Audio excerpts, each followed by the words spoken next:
It's Susana Kitchen here. Today I make cucumber and tuna salad. I put garlic, mirodia powder, olive oil, squeeze of lemon,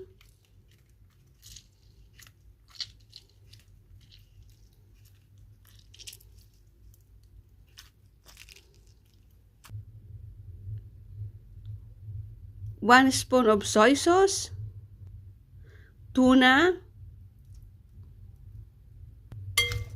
mix, and put sesame seed roasted. Mix again, and let's try. Let's try our cucumber and tuna salad.